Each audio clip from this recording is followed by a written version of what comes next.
So they started setting up to do the roof around our place, and it started raining today.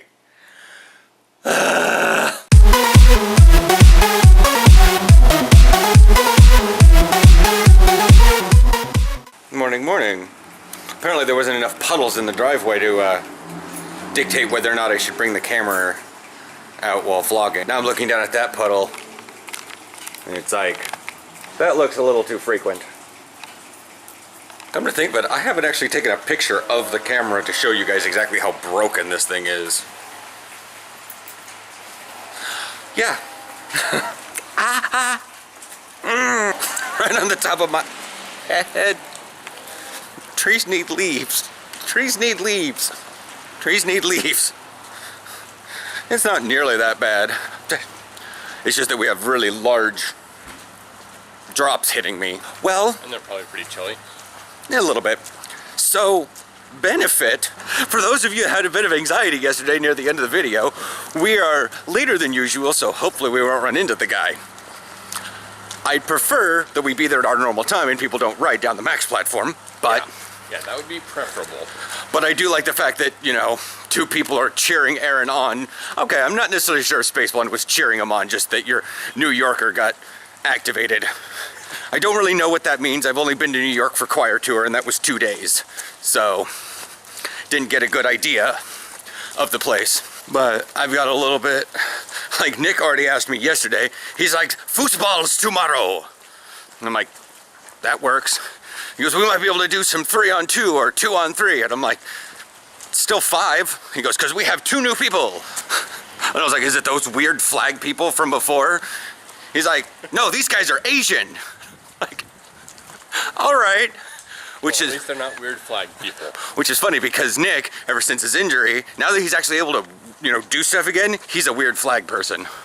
And he's trying to be a quarterback, and he's getting better with his arm. It's just that, you know, when you're dealing with like 8 people on a flag team, everyone's like, I can be a quarterback, I can be a quarterback, I can be a quarterback. You're like, dude, you're like 300 pounds.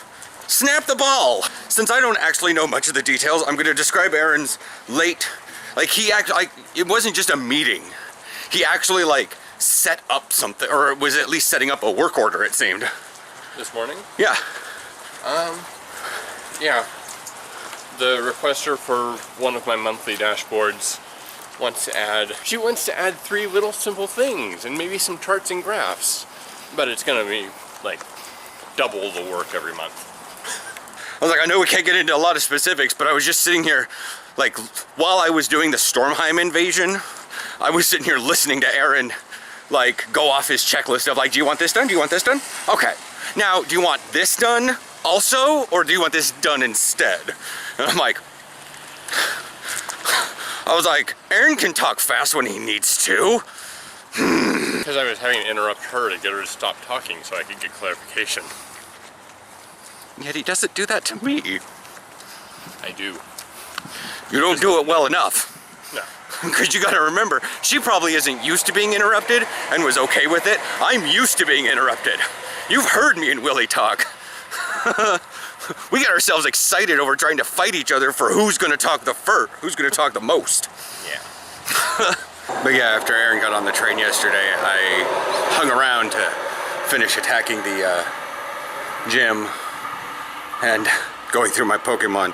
And he, the guy that was yelling at Aaron, like, didn't get on the train. And I told him that, and Aaron's like, well, to be fair, neither did you. And I was just like, there's your internal, like, devil's advocate. You can't help but do it. You can't just be like, oh, Willie, cool.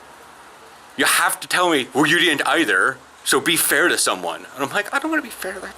Anything you want to talk about? Never seen Hoppet do that before. Came towards the camera and did a backflip and flew back. I think that's how he attacks. Yeah. You want to talk about that movie last night? It was weird. Like, the movie is called Spectral. It's on Netflix. It's a Netflix original. It's a Netflix original, so it's not a sci-fi original and terrible. But I'll just say this: Netflix doesn't do everything perfect. Yeah, they changed their rating system from stars to thumbs up, thumbs down. YouTube did it first. But yeah, it's a story of near future high-tech gadgetry fighting against what appear to be spirits. And it was just weird. I have serious questions about the science on it. I don't know if it was supposed to be like sci fantasy or sci fiction. Sci fiction. Okay. I don't know why. Fantasy, no. Near the end, he was getting into that, like, Star Trek-y sort of level of, like... Technobabble? No. Of, moral dilemma. But he wasn't... There was nothing fantasy about that. So that's...